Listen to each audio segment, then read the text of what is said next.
স্বামী স্ত্রীর সম্পর্ক কেমন হওয়া উচিত? স্বামী স্ত্রীর সম্পর্ক হওয়া উচিত বিশ্বাস, সম্মান, ভালোবাসা ও বোঝাপড়ার উপর ভিত্তি করে। শুধু একসাথে থাকা নয়, একজন আরেকজনের মানসিক শান্তি ও নিরাপত্তার জায়গা হওয়া একটি সুন্দর সম্পর্কের মূল বিষয়। স্বামী স্ত্রীর পারস্পরিক সম্পর্কের গুরুত্বপূর্ণ দিক: পারস্পরিক সম্মান, একজন আরেকজনকে ছোট না করা, মতামতের মূল্য দেওয়া। বিশ্বাস, সন্দেহ নয়, আস্থা সম্পর্কে শক্ত করে।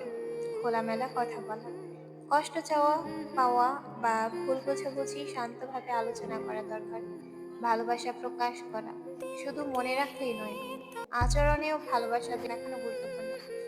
দায়িত্ব ভাগ করে নেওয়া, সংসার শুধু একজনের দায়িত্ব নয়, দুজনের সহযোগিতায় সুন্দর হয়। কঠিন সময়ে পাশে থাকা, সুখের সময়ে সবাই থাকে, কিন্তু দুঃসময়ে পাশে থাকাই সত্যিকারের সম্পর্কের পরিচয়। ক্ষমা ও ধৈর্য রাখা, ছোট ভুল নিয়ে সম্পর্ক নষ্ট না করে বুঝে নেওয়ার চেষ্টা করা উচিত।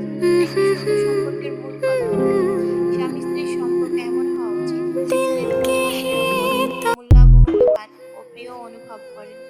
ভালো সম্পর্ক জোর করে নয়, প্রতিদিনের যত্ন, সম্মান ও আন্তরিকতা দিয়ে তৈরি হয়।